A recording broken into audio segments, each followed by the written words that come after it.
नमस्कार प्रणाम। हम आप लोग के छोट भाई जयप्रकाश कुमार और स्वागत करता नहीं एक बार फिर से अपन यूट्यूब चैनल जेकर नाम बा जयप्रकाश कुमार प्रजापति में।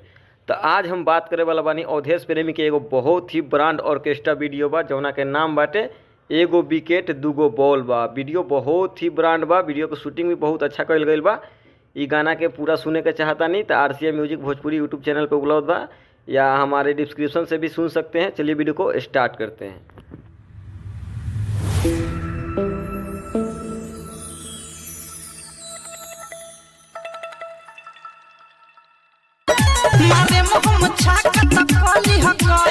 काये भौजी कले बुनु कहे बिल्कुल सही भैया। सुखल पिच पर तक केहू खेले वाला, भीजल पे पिच पे जे खेले उहे ना असली खिलाड़ी बा। ठीक बा भौजी, आगहू बताव। चलो भाई देखो अब मैं क्या कर